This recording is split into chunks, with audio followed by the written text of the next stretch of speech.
Bonjour, merci de nous rejoindre à Bruxelles où se tenait mercredi et jeudi un Conseil européen consacré à l'impossible Brexit. Alors ça coince sur terre à propos de la frontière nord-irlandaise, mais ça coince aussi en mer.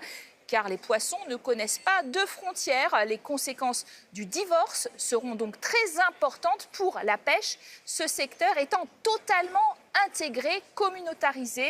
Aujourd'hui, le Royaume-Uni exporte environ 75% de sa pêche vers l'Union européenne, mais les autres pays de l'Union européenne capturent 8 fois plus de poissons dans ces eaux que les bateaux britanniques eux-mêmes dans les leurs. Alors, un déséquilibre qu'aime à rappeler le gouvernement de Theresa May, auquel il compte d'ailleurs remédier, dit-il. Et puis, il y a aussi la question des quotas européens pour éviter l'épuisement des ressources halieutiques auxquelles les Britanniques pourraient vouloir renoncer.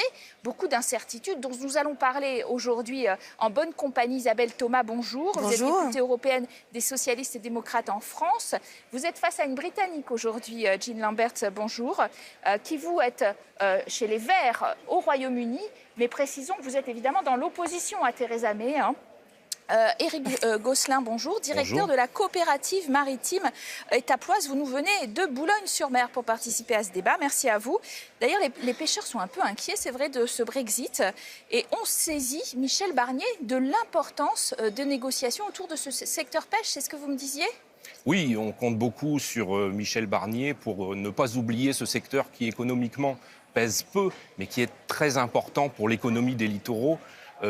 Notamment, je parle pour Boulogne, que je connais mieux, où on représente. C'est vrai que les captures faites dans les eaux britanniques représentent à peu près 65% de nos captures. On est très près de l'Angleterre. Je rappelle que souvent, on voit les côtes anglaises de mon bureau. Donc on est vraiment concerné au premier chef. Et les Brexiteurs les plus durs, en particulier UKIP et puis certains Tories aussi, on fait vraiment campagne sur cette idée. On se réapproprie notre pêche, hein, c'est nos poissons, c'est ça ? Oui, c'était exactement ça. Nos poissons, on perd tant de poissons vers l'étranger, etc. Et si vous vous rendez compte, pendant la campagne du référendum, il y avait des bateaux sur la Tamise avec le fameux naufrage, avec les poissons. Oui, alors c'était quelque chose d'incroyable. Hein? Et en France, en effet, on se dit qu'on est dans une situation d'incertitude par rapport à ce Brexit. Hein.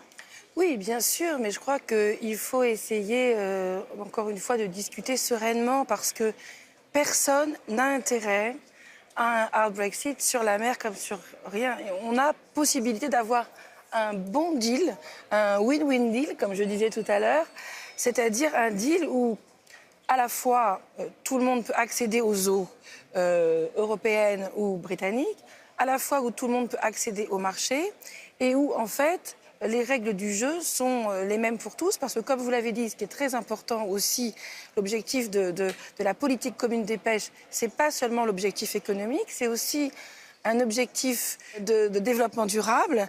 Et donc, si nous avons justement ces règles du jeu en commun, ces quotas en commun, cette gestion des stocks en commun, c'est pour que la ressource se porte bien. Alors, en attendant, une très forte majorité de pêcheurs britanniques, vous l'avez soulevé, ont voté pour le Brexit dans l'espoir que leur sort s'améliorerait et qu'ils seront en quelque sorte débarrassés des contraintes de l'Union européenne.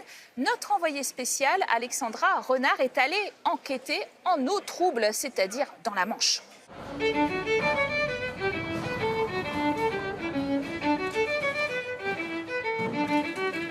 Ces crabes et homards ont été pêchés quelques heures plus tôt le long des côtes du Devon, au sud-ouest de l'Angleterre.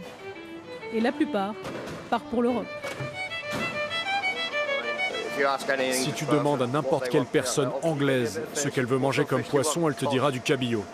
Les Britanniques ne connaissent absolument aucun autre poisson. C'est le seul qu'ils mangent, et en fish and chips en plus. Paradoxalement, les Britanniques ne consomment que 3 des 40 espèces pêchées dans les eaux très poissonneuses de leur île. Les 3/4 sont exportés vers l'Europe. En cas de Brexit dur, Londres chassera les pêcheurs européens de leurs eaux.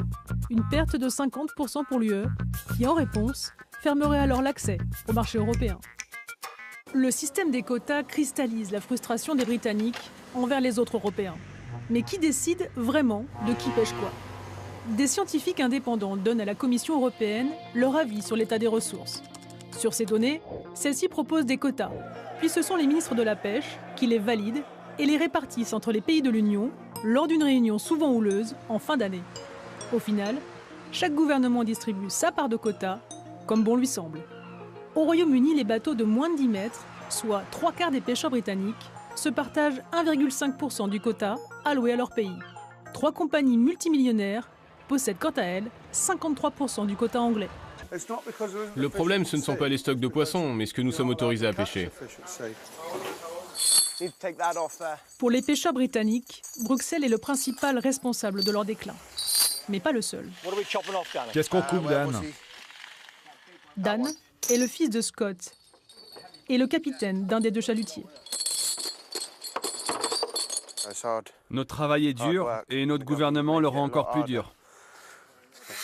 Selon eux, Londres ne les a jamais soutenus, car ils ne représentent qu'un demi% de l'économie du pays. Ils ne s'attendent donc pas à peser dans les négociations du Brexit. Voilà, alors on s'aperçoit qu'il y a un premier chapitre. En effet, les pays de l'Union européenne capturent 8 fois plus de poissons dans les eaux du Royaume-Uni que les Britanniques eux-mêmes. Et attention, Theresa May a prévenu, ça va peut-être changer. Vous inquiétez quand même, Bien sûr, on est en droit de s'inquiéter, d'autant plus, je vous disais, comme on est vraiment à proximité. Maintenant, les stocks de poissons ne respectent pas les eaux territoriales. On est en phase de changement, de par les changements climatiques, etc. Qui demain est capable de dire où seront situés les stocks? Est-ce qu'ils seront du côté anglais? Est-ce qu'ils seront du côté français? Aujourd'hui, on n'en est pas capable. Donc c'est vrai qu'on est obligé, de toute façon, d'avoir une gestion commune dans l'intérêt de tous, aussi bien des Anglais que des Français. Mais la rhétorique, d'ailleurs, pour l'instant, du gouvernement May, je dis pour lequel vous êtes critique, mais c'est que, attention, on va séparer les 2 problèmes. Celui, effectivement, des droits de pêche des autres Européens, et puis celui des exportations et des possibles droits de douane dans la future relation commerciale, c'est ça? C'est vrai qu'il y a vraiment des problèmes des tarifs, etc., du marché pour nos pêcheurs. On a vu pendant le référendum qu'il y avait des pêcheurs qui disaient « Ah, mais on vend les poissons en France, on va continuer à faire ça. » Mais comment? Oui, parce qu'il y a la question qui est masquée pour l'instant, parce qu'on n'est pas en train de négocier la relation commerciale, mais des fameux droits de douane, surtout s'il y a un no deal. Ça changerait. Expliquez-nous quand même sur le fond pour nos téléspectateurs. C'est très simple. S'il n'y a plus d'accès au marché, évidemment, s'il n'y a pas d'accès aux eaux, je ne vois pas comment il pourrait y avoir accès au marché. Ça, il faut m'expliquer. Et s'il n'y a donc pas accès au marché, ça veut dire quoi? Ça veut dire que toutes les exportations britanniques devront être taxées à l'entrée de l'Union européenne. Donc les prix seront d'autant plus élevés et du coup, le marché sera moins intéressant pour les Européens d'acheter des produits britanniques et pour les Britanniques de vendre les produits. Et j'ajoute, parce que j'ai été contactée cette semaine par les pêcheurs de Jersey-Guernsey, qui sont donc sous la couronne britannique et qui sont paniqués parce qu'aujourd'hui, ils font leur débarque de poissons sur les côtes bretonnes. Ou normandes. Ils ne font pas les débarques au Royaume-Uni. Ils viennent faire et ils me disent, mais qu'est-ce qui va se passer pour nous? Surtout de fruits de mer, etc., qu'ils ne mangent pas en plus. Tout à fait. Puis de toute façon, Jersey, Guernsey, il n'y a pas le marché. Ils n'ont pas assez de population. Mais alors, quand vous entendez ces Britanniques qui disent ce sont les quotas finalement qui nous ont bridés, qui sont en train de tuer la petite pêche, etc. Et quand on n'aura plus de quotas, on va s'en émanciper. Alors, est-ce que ça vous paraît réaliste d'une part? Et puis, est-ce que ça vous paraît vrai surtout en tant que pêcheur? Réaliste, non. Je pense que le quota est une affaire effectivement de répartition entre chaque État. Et là, on ne peut pas mettre tout sur le dos de l'Europe. Les quotas sont nécessaires pour avoir une gestion à long terme. Les pêcheurs les ont acceptés. Ce qu'ils ont tendance à remettre en cause, c'est leur diminution constante. Voilà. Mais ça, c'est autre chose. Mais globalement, sur les quotas, je pense qu'aujourd'hui, tout le monde est d'accord. S'émanciper des quotas, c'est quand même avoir une vision à très court terme. Et je pense que... Productiviste. Oui, productiviste, qui favorisera l'intérêt immédiat, mais à très court terme, on le sait pertinemment. Mais vous croyez que ça va être le cas, ou que ça va être une des revendications des pêcheurs britanniques, de ne plus avoir de quotas du tout et de pouvoir pêcher comme ils le veulent? Parce qu'on le dit, il y a le problème des petits pêcheurs qui n'ont pas vraiment accès à beaucoup de poissons, finalement. Oui, celle-là, c'est la question des petits pêcheurs. OK.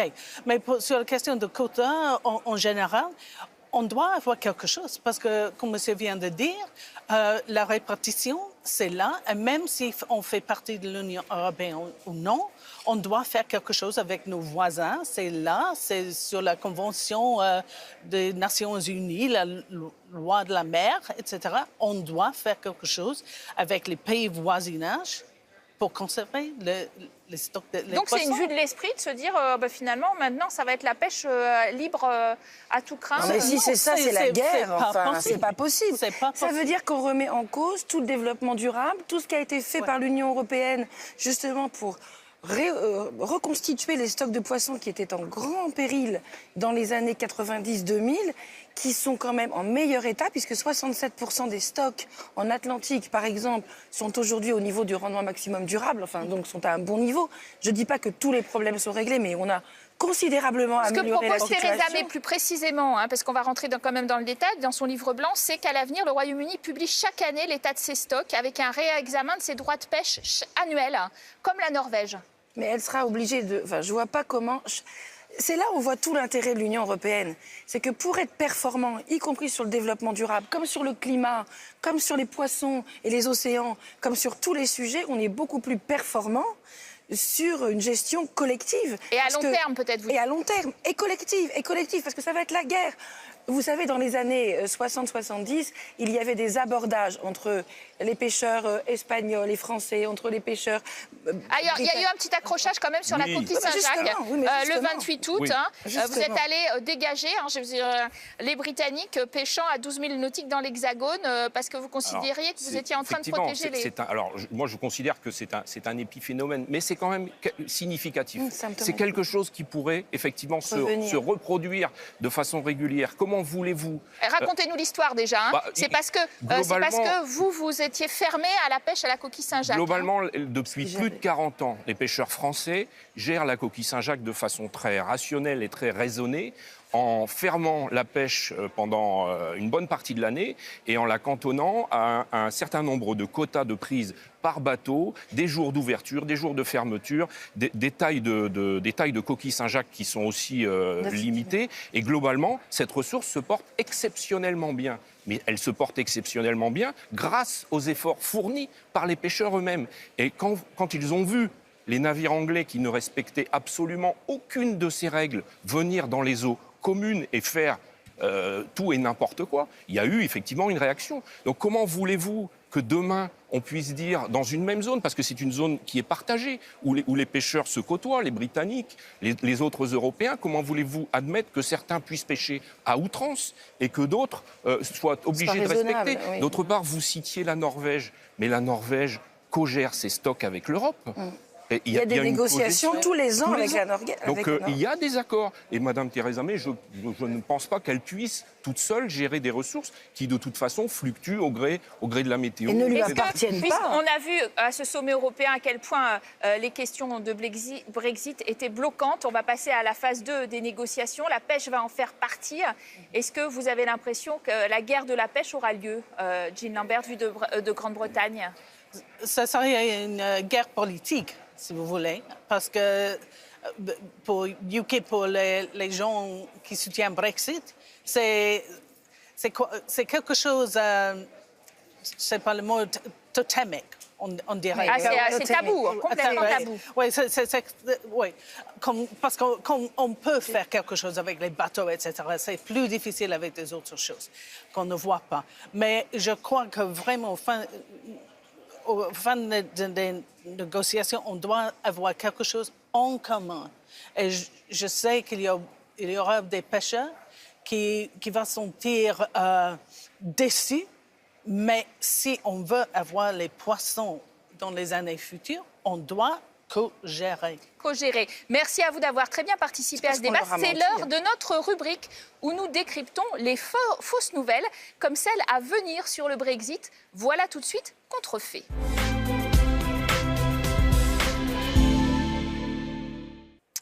Encore une nouvelle pas très fiable sur le Brexit publiée par le Daily Express. Le divorce avec l'Union européenne sera prononcé le 29 mars 2019. Or, le quotidien eurosceptique explique que les contrats et salaires des 73 eurodéputés britanniques n'expirent que 3 mois plus tard, fin juin, et que leurs assistants parlementaires n'auront aucune extension salariale de leur côté, oubliés de ces règlements. Faux à plusieurs titres. D'abord parce que les contrats seront bien résiliés le jour du Brexit, le 29 mars, et pas 3 mois plus tard. Ensuite, parce que les modalités des fameux contrats des députés européens britanniques et de leurs assistants sont bien plus complexes et sur mesure que ne l'affirme le Daily Express. Tous les eurodéputés ont droit à une indemnité de transition qui correspond à 1 mois de salaire par année travaillée, plafonnée à 2 ans de salaire. Une indemnité de rupture de contrat qui existe dans le privé et dans le public dans nombre d'États membres. Elle s'arrête si l'ex-eurodéputé reprend une fonction publique, reçoit une retraite. Quant aux assistants parlementaires, ils ont droit eux aussi à des indemnités calculées en fonction de leur contrat local ou européen. Alors, bref, du contrat qu'ils ont signé. Une seule chose est vraiment sûre dans cette affaire, c'est que bientôt, avec le Brexit, le quotidien eurosceptique n'aura plus à se récrier contre de supposées dépenses injustes du Parlement européen.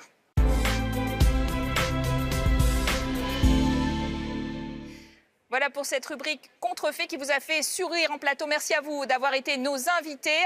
Vous restez en notre compagnie. Dans la seconde partie, nous recevons l'un des candidats à la candidature des fameux Spitzenkandidat. En tout cas, c'est le socialiste, Monsieur Šefčovič, qui est vice-président de la Commission européenne et qui nous parle de sa vision de l'avenir de l'Europe. A tout de suite, juste après la pause.